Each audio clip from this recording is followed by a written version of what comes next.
You're a girl. You're a dude with no nuts. You're a dude with no nuts. How the fuck did she get pregnant? Oh my god! Nemo! Josie out! Watch out, watch out, watch out! And his name is John C.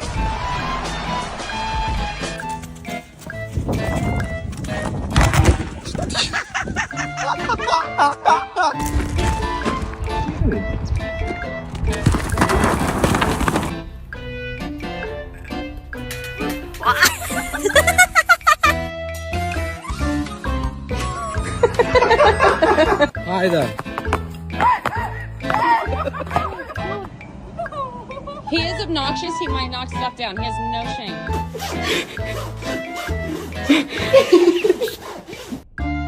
Oh, my bad.